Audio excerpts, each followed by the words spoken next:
Bienvenue dans l'antre de l'inconnu et de l'horreur. Romero, c'est le maître de l'horreur décomposée. Quand on voit qu'en 68, le mec a créé un sous-genre de l'horreur avec La Nuit des Morts Vivants et que 114 000 $.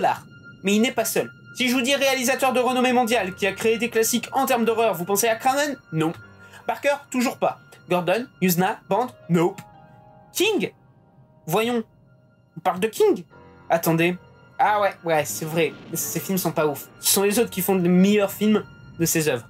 Mais là, on parle d'une trilogie dont les deux premiers sont considérés comme des classiques de l'époque. Donc nous avons un écrivain de l'horreur de renommée mondiale et le maître des zombies qui font un film à sketch.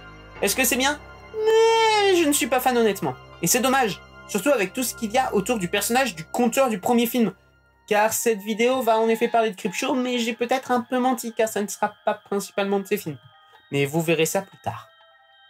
Avant cela, on va en effet parler de la trilogie Creepshow, car elle est assez intéressante. On commence en 82 avec le premier film, regroupant 3 scénarios originaux de Stephen King, ainsi que l'adaptation de La Caisse de 79 et des Mauvaises Herbes de 76. Puis en 87, le deuxième film sort, 3 histoires dont l'adaptation du radeau du recueil Brume de 82.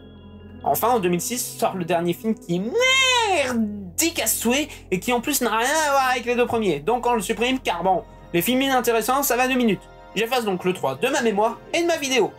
Bref, les deux Creepshow ont un fil rouge entre leurs histoires, faisant que leurs histoires sont assez intéressantes. Surtout le choix visuel de l'histoire du 2 et le petit caméo dans l'histoire du 1. Et c'est là maintenant de pourquoi je voulais parler de ces deux films en vidéo, pour ce caméo. Mais pourquoi? On va parler des Contes de la Crypte, ou Tales from the Crypt, mais pas forcément de la série télévisée de 89. Car les dates ne colleraient pas. Non, on va plutôt parler du Crypt Keeper qui a fait sa première apparition, pour l'anecdote, dans la série de comics Tales from the Crypt, parue entre 1950 et 1955. Malheureusement, je ne les ai pas encore lus. Je n'ai lu que quelques extraits, j'ai vu quelques dessins et tout. C'est super intéressant. Je vous invite à jeter un œil et à vous y intéresser. On va surtout parler par contre des films, parce que le Crypt Keeper est apparu pour la première fois au cinéma en 1972 dans Histoire d'Outre-Tombe, puis dans Le Caveau de la Terreur un an après. On verra le personnage donc dans les Creepshow, puis les Contes de la Crypte, qui est super populaire. Puis on a eu la version animée en 95, le Crypt Show, et ensuite on le verra dans différents autres films, comme Demon Knight en 95, La Reine Vampire de 96, et on a presque eu le droit avec Rituel en 2001, parce qu'il a été éloigné du projet. Voilà. Puis en 2019, nous avons eu Creepshow la série, qui est encore d'actualité. Et juste avec ça, on voit que le conteur de la crypte est une figure forte de la culture horrifique américaine, et je pense que je ne me mouille pas trop en disant qu'il peut s'asseoir à côté de Freddy ou Pinhead. Et c'est là où je voulais en venir. Les films ne sont pas ouf, mais ce qui les sauve à mes yeux, ce sont ces personnages, et surtout ce personnage. Même s'il y a des histoires que j'ai bien aimées, comme la première du premier film, car j'avoue que voir un zombie réclamer son gâteau, ça m'a fait rire, et la dernière histoire avec les cafards, mais c'est tout. Et dans le second film, c'est l'histoire principale que j'aimais beaucoup, mais car elle est en animation, et donc ça me faisait beaucoup penser à Pagemeister, qui est un de mes films préférés, ou à Osmosis Jones, que je vous invite à aller voir.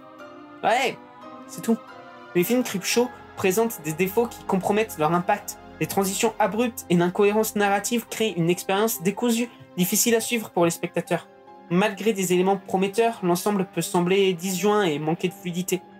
Ce caractère décousu affecte mon immersion dans l'histoire et génère une déconnexion émotionnelle. Cela rend l'expérience de visionnage moins satisfaisante et peut entraîner une perte d'intérêt. Cependant, le personnage du conteur de la crypte reste un élément essentiel de l'univers Creepshow.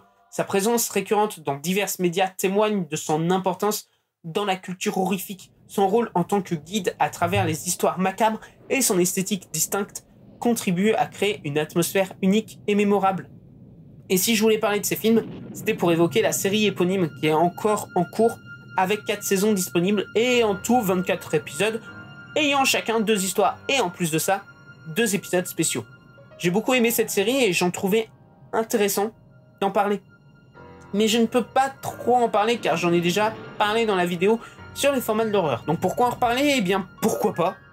Et surtout car cela permet de montrer l'évolution d'un personnage important de la culture dans l'histoire de l'art à travers plusieurs formats différents. Je ne vois rien d'autre à dire sur les œuvres si ce n'est aller lire les comics, regarder les séries, genre vraiment, elles valent le coup de fou, elles sont incroyables les séries. Bref, J'espère que cette vidéo vous a plu. Si c'est le cas, n'hésitez pas à laisser un petit pouce en l'air et me donner vos avis dans les commentaires. Si vous avez des idées de films ou de sujets, les commentaires sont à votre disposition. Si ce n'est pas déjà fait, je vous invite à aller vous abonner et pourquoi pas partager cette vidéo. Sur ce, je vous laisse. Je dois m'installer dans une crypte.